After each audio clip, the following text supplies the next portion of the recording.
Graça e paz, Deus abençoe a todos. O livro de Provérbios, no capítulo 11, verso 14, diz o seguinte: Não havendo sábia direção, toda a nação é arruinada. O que a pode restaurar é o conselho de muitos sábios. Naquele período, em Israel e em boa parte do mundo, o sistema que estava em vigor eram as monarquias, tá bom? Não era a tal da república como nós a vivemos aqui no Brasil. A ideia de coisa pública tem início lá entre os romanos, tá bom? Entre os romanos, não, entre os gregos. Os gregos falam da coisa pública. Mas a coisa pública dos gregos não era necessariamente para todos os gregos, tá? O conceito de cidadania entre eles era meio que restrito a determinados grupos, tá? Mas não é com isso que nós estamos preocupados. O que a Bíblia declara, nós brasileiros sabemos que é muito verdade. A má administração do Estado, o mau governo do Estado acaba acarretando prejuízo não só para os agentes do Estado, mas principalmente para a população. Por isso a Bíblia também declara que nós devemos orar, principalmente pela cidade onde estivermos. Por que fala pela cidade e não pelo país ou pela nação? Porque o conceito de país e de nação é algo relativamente recente. Naquele período, as cidades eram cidades-estado. E quando as coisas iam bem, as cidades ganhavam influência sobre as demais, acabando por desenvolver um reino, tá? Israel aqui é uma monarquia. Israel está sob a boa administração aqui de Salomão, que tem um monopólio de uma série de atividades, uma série de produtos e de comércios. Daí também vem a sua riqueza, a sua grande prosperidade.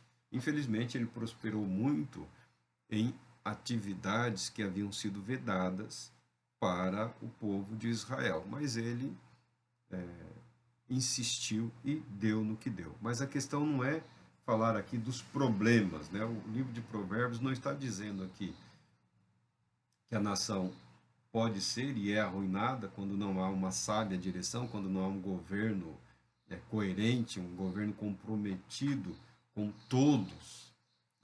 A pessoa fala o nome do povo, né? Brasileiros, brasileiras, povo brasileiro, mas às vezes ele está se referindo a, a, a um grupo específico e não preocupado em agir de modo a abranger a totalidade da nação. Isso é fato. Quando você estuda análise do discurso, se você prestar bastante atenção nas palavras, você perceberá e compreenderá que muitos discursos eles são ambíguos. Por quê?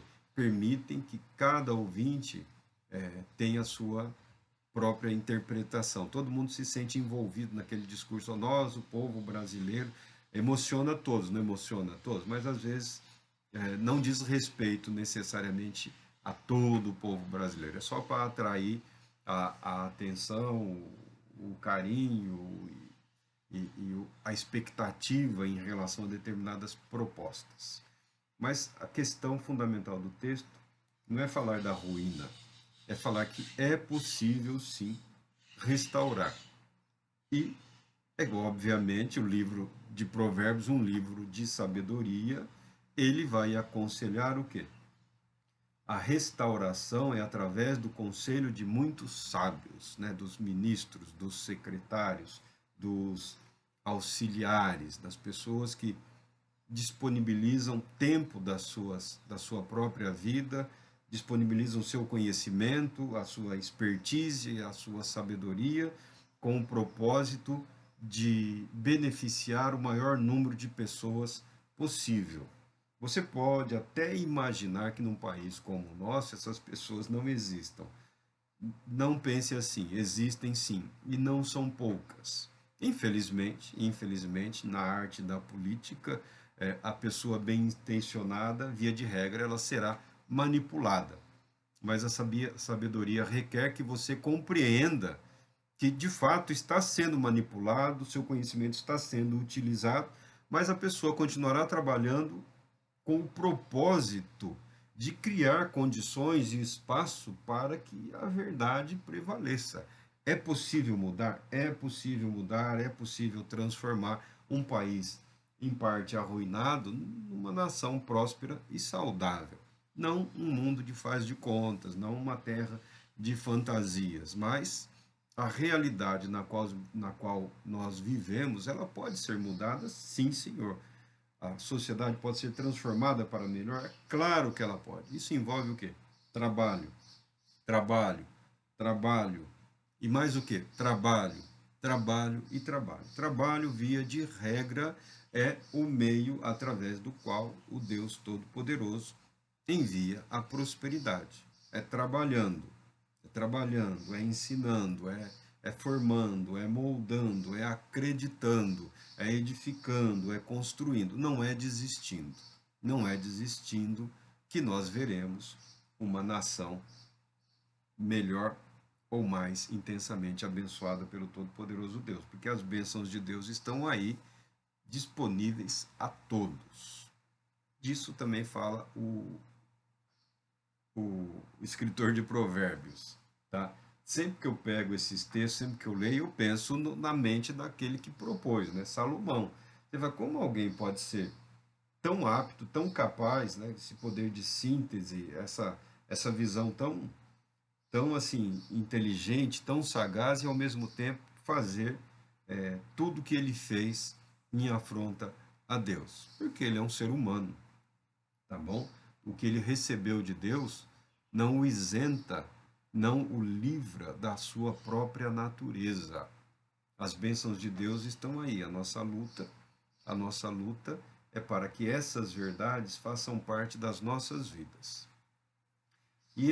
Aí ele muda, né? No verso 15, quem serve de fiador com certeza sofrerá as consequências. Entretanto, quem evita assumir a responsabilidade de outrem estará seguro e em paz. A segurança que você quer, a paz, a prosperidade, em parte decorre da sua habilidade em não se comprometer demasiadamente com projetos alheios. A sua prioridade é você, a sua família. A sua prioridade é a sua vida, para que você não se veja em algum momento da vida, muito embora, muito embora inteligente, muito embora saudável, muito embora equilibrado, sendo responsabilizado pelos erros dos outros. Não devemos ser fiadores, não devemos ser fiadores da vida alheia, dos planos ou dos sonhos alheios. A Bíblia condena a figura do fiador, mas se você prestar atenção, ele está falando aqui do empreendimento político também. Tenha sabedoria. Ah, o próximo governo fará isso, isso, isso. Tenha cautela. Tenha cautela. Não permita que as expectativas em relação a eventos futuros te coloquem numa situação em que você sofrerá prejuízo ou dano. Você não tem que ser fiador do rei. Você não tem que ser fiador do presidente, você não tem que ser o fiador do bispo, você não tem que ser o fiador do padre ou do pastor. Não estou falando só nas questões financeiras, isso é óbvio. Isso é óbvio. Eu estou falando que você não tem que ser corresponsável pela maneira como que os outros vivem. Não é você que tem que dar crédito àquela pessoa, àquele indivíduo. Ele que deve conquistar aí o respeito. Ele que deve conquistar aí a segurança em relação ao ofício que ele exerce. Então, nós não devemos ser cúmplices. Não devemos ter pressa em ser cúmplices. Tratar a todos com respeito, a honra, os tributos, os impostos, mas nós não temos que ser avalistas das ações de outras pessoas. Nós somos responsáveis pela nossa vida, pela nossa família, e não devemos empenhar os nossos recursos financeiros e também espirituais comprometendo com causa alheia. Ah, Marco, é para o bem de todos, mas vá com cautela. Cautela, tenha precaução, tá? Seja sábio e coloque em prática os conselhos que a palavra de Deus disponibilizam para todos nós. Não devemos ser avalistas de quem quer que seja. Ah, mas esse governo é isso. Ah, mas aquele é aquilo. Olha, o governo é responsável por si mesmo.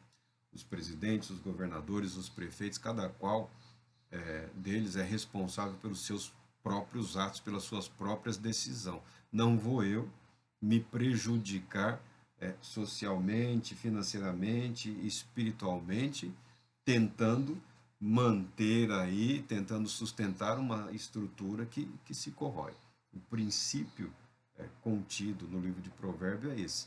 Em termos práticos, não se individe por outros, a menos que seja pai, mãe, filho, irmão, pessoas pelas quais você naturalmente está disposto a correr os riscos, a oferecer, a sofrer até algum dano, algum prejuízo para ajudá-los. Isso daí é o normal, é o natural, é o mínimo. Nós nos arriscamos por aqueles que nós amamos. A família, os filhos, os pais, os irmãos. Ah, e amém. E amém. Tenha sabedoria, saiba se preservar, principalmente em meio a situações, né? Ah, vamos fazer isso, vamos fazer aquilo, vamos... Tem sempre os arrecadadores de recursos financeiros. Não, porque isso é para ter um tal propósito, nós vamos colocar alguém em tal lugar. Não, tem aquele que põe todo mundo para orar, né? Menos ele. Né? Oh, vamos fazer uma campanha e vai ser isso e vai ser aquilo. Não se comprometa tanto com os projetos alheios. Comprometa-se diante de Deus com aquilo que diz respeito à sua vida. Priorize, estabeleça prioridades para que a sua vida tenha paz. Não sofra pelos erros dos outros. Alegre-se. Alegre-se na prosperidade, alegre-se no sucesso do outro. Se puder ajudar, ajude. Se puder encorajar, encoraje. Mas não se comprometa a tal ponto de você sofrer o prejuízo e o dano pelas falhas da outra pessoa, do outro indivíduo. Deus Todo-Poderoso te abençoe, te proteja e te conceda a paz.